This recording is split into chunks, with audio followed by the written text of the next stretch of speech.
She's lost her husband, yet she asked me, a young man half her age, to stand by her side, and in that moment nothing would ever feel the same. The afternoon sunlight spilled gently through the sheer curtains, casting soft golden stripes across the living room. The air smelled faintly of jasmine and old books, a comforting combination that seemed to belong to the house as much as to her. I wasn't sure what I had expected when she had asked to meet me, but the moment I stepped inside, I realized it would be nothing like a casual visit. She was sitting on the edge of a high-backed chair, her posture poised but not rigid, her hands resting lightly on her lap. There was a quiet elegance about her, a confidence that didn't need to announce itself, but also a vulnerability that softened the edges. When she looked up at me, her eyes held something I hadn't seen before, a mixture of hesitation and something like hope. She smiled, just slightly, and for a moment I was lost in the subtle curve of her lips and the warmth that radiated from her presence. Then she spoke, her voice low, measured, yet carrying an unexpected weight. "Would you accompany me to my husband's memorial dinner?" I froze, caught somewhere between surprise and an instinctive awareness of the delicate nature of her request. My first thought was the social perception. A young man attending such an intimate, somber event with a woman twice my age. But beyond that, I felt a strange pull, an urge to be there for her, to offer whatever support she might need, even if it was just standing quietly by her side. She noticed my hesitation and, almost imperceptibly, leaned forward, brushing a strand of hair behind her ear. Her hand lingered near mine for a moment, not touching, but close enough to make my pulse quicken without me understanding why. The moment was small, fleeting, yet charged with an intimacy that made me painfully aware of the closeness of our worlds, so different in years yet connected in this moment. I cleared my throat, trying to find words that would balance sincerity and caution. I'd be honored," I said finally, surprising myself at the steadiness in my own voice. There was a pause, and then she let out a soft sigh, a sound that seemed to carry both relief and gratitude. She smiled again, this time more openly, and it felt like a fragile bridge forming between us. One built not on romance yet, but on trust and mutual understanding. Even as we spoke, I couldn't help but notice the small details. The way her eyes crinkled at the corners when she smiled, the graceful curve of her shoulders, the subtle scent of her perfume that lingered in the air, warm and calming. There was a magnetism about her that went beyond appearances. It was in the quiet confidence, the understated sadness, the depth in her voice. I realized then that this evening would be more than just a social obligation. It would be a step into something unpredictable, emotional, and quietly profound. By the time I left her apartment, my mind was a swirl of curiosity, nerves, and something else I couldn't yet name. A feeling that whatever this night would bring, it would change the way I saw her, and perhaps even myself. I arrived at her apartment later that afternoon, carrying the quiet sense of responsibility and curiosity that had been building since her invitation. The door opened before I could knock, and there she was, elegant, calm, yet with the faintest trace of something fragile beneath her composed exterior. Her hair was loosely pinned back, a few strands escaping to frame her face, and she wore a soft cardigan over a dress that suggested effortless sophistication. Even in the simple act of greeting me, she seemed aware of every movement, every gesture, as though she had rehearsed her own presence, not for anyone else, but to contain the emotion she carried. "I'm glad you came," she said softly, and there was a warmth in her voice that made me feel both welcome and needed. She motioned me in, and the apartment, smaller than I had imagined, was filled with light, soft furniture, and the quiet hum of a life carefully curated. There were fresh flowers on the table, a scent of lavender mingling with the faint aroma of her perfume, and the air seemed to carry the weight of memory as much as it did the present. As she moved to select her outfit for the dinner, I watched quietly.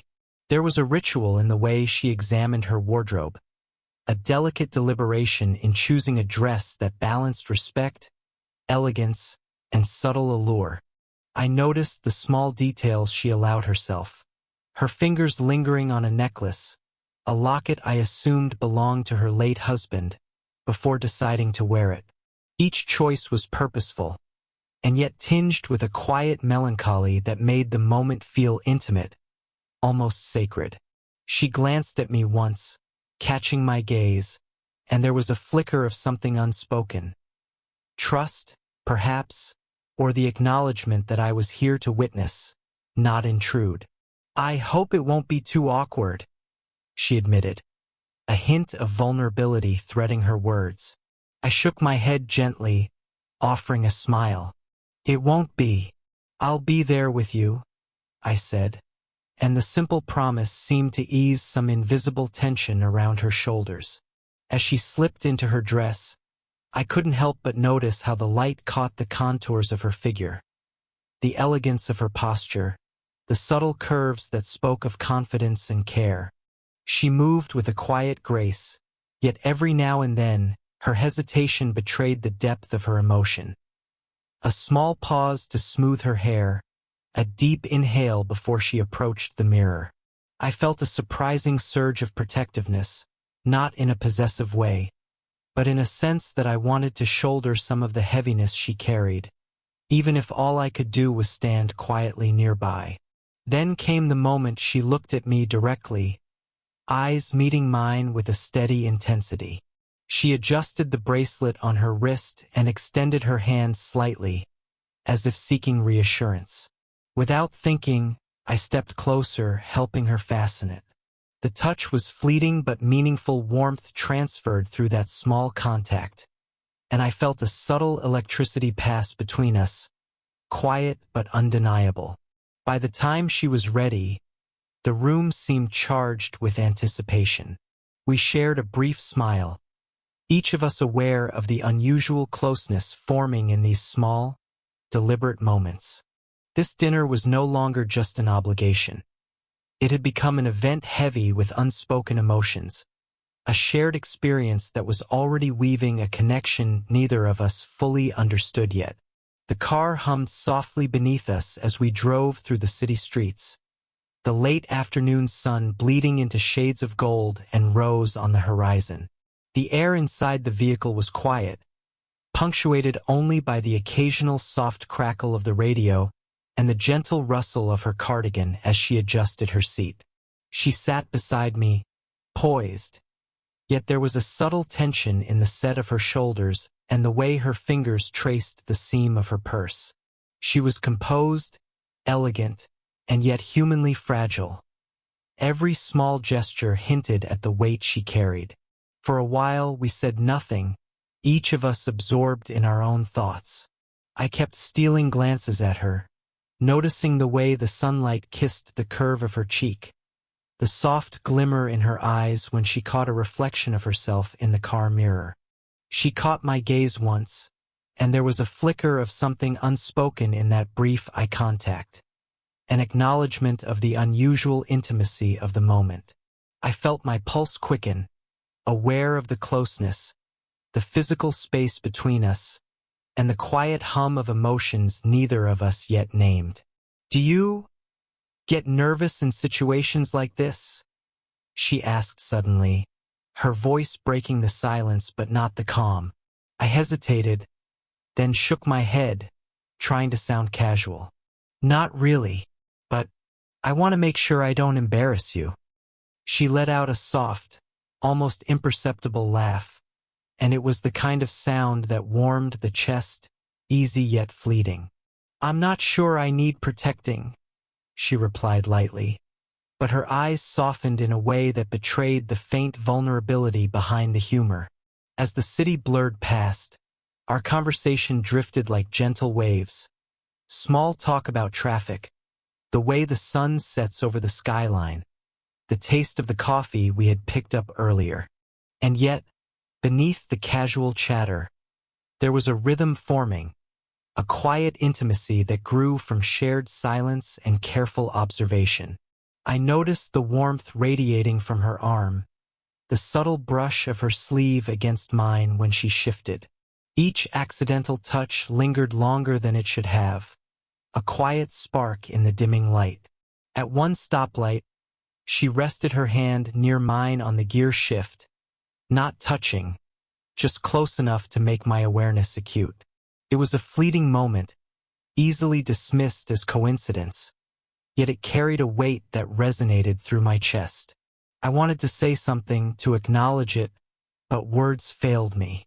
Instead, I simply kept my hand near hers, careful not to cross boundaries, but unwilling to retreat either. The drive felt suspended in time. Every glance, every half-smile, every pause in conversation built tension. Not sexual, but intimate, emotional, and profound. I realized that this journey, short as it was, had already become a shared experience in which we were silently learning each other's rhythms, vulnerabilities, and unspoken cues. By the time we arrived at the memorial dinner, the sun had fully dipped, leaving the sky in deepening shades of violet and indigo.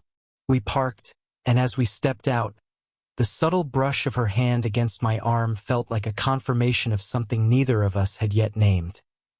A connection forged in quiet observation, gentle proximity, and the simple act of accompanying each other into a moment neither of us would forget. The reception hall was warm with soft golden light, the kind that made polished wood gleam and cast gentle shadows across the faces of the guests. I followed her inside, quietly aware of every step she took. Her posture was poised, her movements deliberate yet natural, as though she had rehearsed for countless such occasions, though none could truly prepare anyone for the first time stepping back into the world after loss. There was a quiet dignity in the way she held herself, but I could see the small hesitations too, the fraction of a pause before greeting someone, the subtle check of her expression in passing reflections. She turned toward me, a gentle smile curving her lips. "Here we are," she said softly, her voice steady, though there was a faint tremor beneath the surface. Her hand brushed mine lightly as she guided me forward, just enough to anchor us together without drawing unnecessary attention. I felt a flutter of awareness at the subtle warmth of her touch. It was intimate in a restrained, carefully measured way, the kind of closeness that existed between people who trusted one another, even if only in this shared, fleeting moment. As we moved among the guests, I watched her interact. Her presence commanded respect effortlessly. She spoke softly but with conviction, her laughter light and measured, never overpowering, yet entirely captivating. She knew the room, the people, the rituals of polite conversation, and yet, despite the composure she displayed, there were moments when grief slipped through. A soft sigh at the mention of her late husband, a fleeting shadow across her eyes, a hand momentarily clutching a glass as if it were a lifeline. It was in those brief flashes of vulnerability that I felt closest to her, as though I were seeing a part of her the world rarely did. She guided me toward a small group of acquaintances, introducing me with a grace that felt protective yet inclusive. "This is someone who has agreed to share this evening with me," she said, and her eyes flicked toward mine, briefly searching for acknowledgement or reassurance. I offered a polite nod and a small smile, aware of the subtle connection threading between us, a private acknowledgement amidst public eyes. Every now and then, our arms brushed as we navigated the room. She would occasionally rest a hand lightly on my back to guide me through a crowd, a gesture so fleeting yet so intimate that it made my chest tighten in a way I couldn't ignore. Each touch was carefully calibrated, comforting, grounding, yet respectful of boundaries. It was this careful, measured closeness that made the air between us electric, though no one else could have sensed it. I noticed the way she scanned the room, eyes alighting briefly on familiar faces, before returning to me, almost as if seeking a silent anchor. We shared small glances, subtle smiles that conveyed more than words could. The room was filled with conversation, laughter, and the hum of polite engagement. Yet for us, time seemed to bend, creating a small private bubble amid the social activity. By the time we were seated, I realized how carefully we had learned each other's rhythms. The pauses, the small gestures, the silent understanding that grew heavier with each shared glance. This evening was no longer just a memorial. It was a test of trust, a gentle dance of emotional intimacy, and the beginnings of a connection I knew would leave a lasting imprint on both of us. The dinner hall had grown quieter as the evening wore on. Conversations softened, laughter became more tentative, and the subtle clinking of glasses marked the passage of time. She had been speaking with an older friend when the toast began, a gentle hush settling over the room. The words of remembrance, tender and respectful, carried across the tables and brushed against her like a quiet wind. I watched her, her eyes shimmering with the kind of restrained emotion that seemed to demand both admiration and care. She smiled politely, but I could see it. The faint quiver in her lips, the soft tightening of her hands around the wine glass. Something inside me shifted at that moment. The world outside the room fell away. I wanted to step closer, to offer a quiet presence that said, "I am here, you are not alone." The longing was not physical. It was a deep, instinctive urge to shield her from the weight of her grief, to stand beside her as silently as she needed me to. After the toast, she excused herself with a soft, almost fragile, "I'll be back in a moment." I followed instinctively, unsure whether she expected me to, but unwilling to let her face the emotion alone. We slipped out onto the balcony, where the night air was cool and scented faintly with winter jasmine from nearby planters. The city lights stretched before us, soft pinpricks in the darkness, and the distant hum of the city felt like a protective barrier between us and the world inside. She leaned on the railing, her shoulders slightly curved as if carrying an invisible weight. I stood close, careful to respect her space, yet unwilling to create distance. Our proximity was natural, unforced, as though the quiet night had granted permission for a shared closeness that the crowded room had not. She spoke softly of him, memories, regrets, small anecdotes, and I listened, absorbing not only the words but the pauses, the subtle shifts in her tone that hinted at a depth of feeling she rarely let others see. At one point, she shivered slightly from the cool breeze. Without thinking, I draped my jacket over her shoulders, the fabric settling warmly against her. She didn't step back. Instead, she let it rest there, and the brush of our arms as I adjusted it sent a quiet warmth through me, a subtle current of intimacy that was grounding and electrifying all at once. We fell into silence, not uncomfortable but filled with an unspoken understanding. Her eyes, reflecting the city lights, met mine, and in that moment I felt the fragility and strength intertwined in her, grief, grace, and resilience coexisting in a way that made my chest ache with admiration and something tender I could not yet name. Finally, she leaned just slightly against me, a gesture so soft it could have been accidental, yet it carried the weight of trust and shared emotion. I instinctively moved closer, draping my arm lightly around her shoulders. Not possessive, not forward, but anchoring, protective and gentle. The night held us in that quiet bubble, a fragile, fleeting intimacy suspended between grief and understanding, a peak of emotional connection neither words nor time could replicate. After the memorial dinner, The world felt quieter, softer, almost suspended in time. The guests had slowly dispersed, and the low hum of polite conversation and clinking glasses had faded into memory. She suggested a walk, and I followed, grateful for the opportunity to leave the crowded room behind and be alone with her, if only for a moment.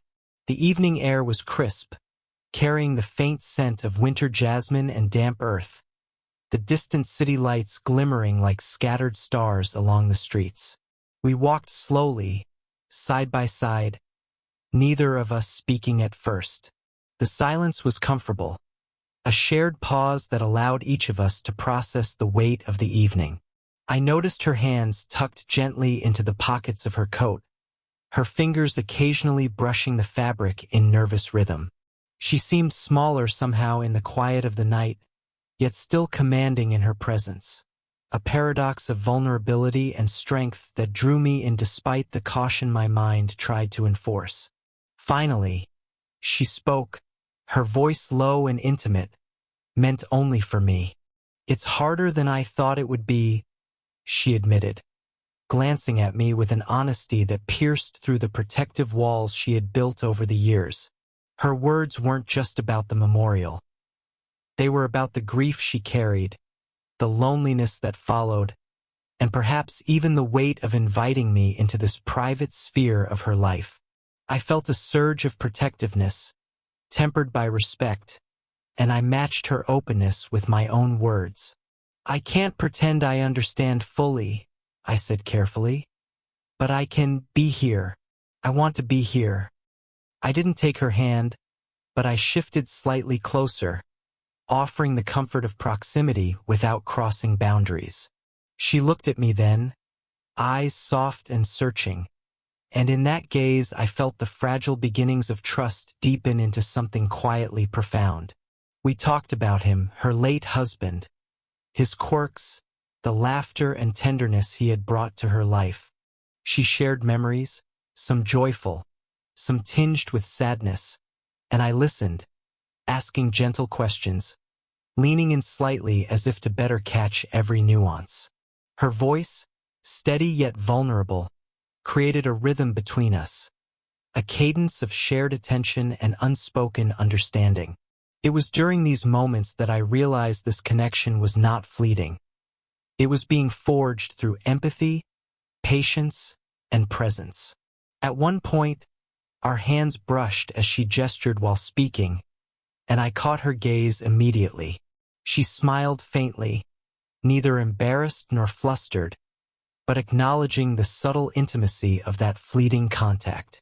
I felt a quiet thrill, a recognition that every small touch, every shared glance, carried weight in this slow, deliberate dance between us. By the time we paused at the edge of a small park, it was clear that the night had shifted something inside both of us. We had crossed from polite company into an honest, tender intimacy, emotional, respectful, and quietly charged. She looked at me, a mixture of gratitude and something unspoken lingering in her eyes, and I felt the undeniable pull of connection, the awareness of a mutual attraction neither of us wanted to name aloud, yet both of us could feel. The walk back was slower, deliberate. Every glance, every brush of coat against sleeve, carried the weight of emotions carefully balanced between desire, respect, and the lingering ache of shared vulnerability. The conversation had ended, but the intimacy remained, suspended in the cool night air, a promise that this connection, delicate and profound, was only just beginning. By the time we reached her apartment, the night had deepened into a soft, velvety darkness. Streetlights cast gentle pools of amber light onto the sidewalk, and the faint hum of the city felt distant, almost protective, as though the world itself had agreed to give us this quiet moment. We paused at the entrance, neither of us rushing to go inside, caught instead in the fragile space between farewell and continued closeness. She turned to face me fully, her coat slightly open from the walk, the scarf around her neck catching the light. Her eyes held that quiet intensity one had come to recognize, the combination of strength, vulnerability, and an unspoken longing that had grown between us over the evening. I noticed her hands, relaxed but still holding a trace of tension, and I felt a gentle urge to reassure her without words, to offer presence and warmth in the simplest way possible. "I thank you," she said softly, almost a whisper, "for being here tonight, for understanding." There was more in her eyes than the words conveyed. Gratitude, trust, and a hint of something tender and unspoken. I stepped a fraction closer, letting the warmth of my presence convey what words could not. "You don't have to thank me," I said, my voice low, steady. "I'm glad I could be here. I'm glad it's you who let me." The subtle weight of my words seemed to hang in the air between us, intimate yet careful, respecting the space we both still navigated. For a long moment we simply stood there, close but not touching, our shoulders nearly brushing. Then, almost instinctively, she leaned slightly into my side, a delicate gesture of trust that sent a quiet thrill through me. I responded instinctively, draping my arm gently around her shoulders. Not possessive, not overwhelming, just anchoring, comforting. The warmth of her body against mine was fleeting, yet charged with the intimacy of shared experiences, shared vulnerabilities, and an unspoken recognition of the connection we had forged that evening. Her hand rested lightly on my arm, and for a heartbeat, the night seemed to hold its breath. We didn't speak, we didn't need to. The world had narrowed to the two of us, caught in the fragile equilibrium between respect and desire, grief and hope, distance and closeness. In that simple, YouTube-safe touch, everything we had shared, the dinner, the walk, the conversations, the silences, culminated into something quietly profound. Finally, she pulled back slightly, smiling softly, her eyes reflecting both the vulnerability of loss and the tentative joy of connection. "Good night," she whispered, her voice carrying more than just a farewell. It was a promise, an acknowledgement, a recognition that something significant had taken root between us. I smiled back, feeling the echo of the evening linger in my chest. "Good night," I replied, "and thank you for letting me be part of it." As she stepped inside, the door closing softly behind her, I lingered for a moment, savoring the quiet intimacy of what had passed. The evening had ended, but the connection remained. A delicate, tender thread stretched between us, full of possibility, care, and mutual respect. We were together in a way that was both certain and open-ended, aware that whatever came next would be shaped by patience, understanding, and the quiet intimacy we had already begun to nurture. The night carried its own magic, and I walked away knowing that this wasn't just an evening spent at a memorial. It was the beginning of a slow, deliberate journey that neither of us would ever forget. If this story moved you, don't forget to hit like and subscribe for more heartfelt, slow-burn romances. Share your thoughts in the comments. Have you ever felt a connection that changed everything, even when it seemed impossible? Your story might inspire the next one.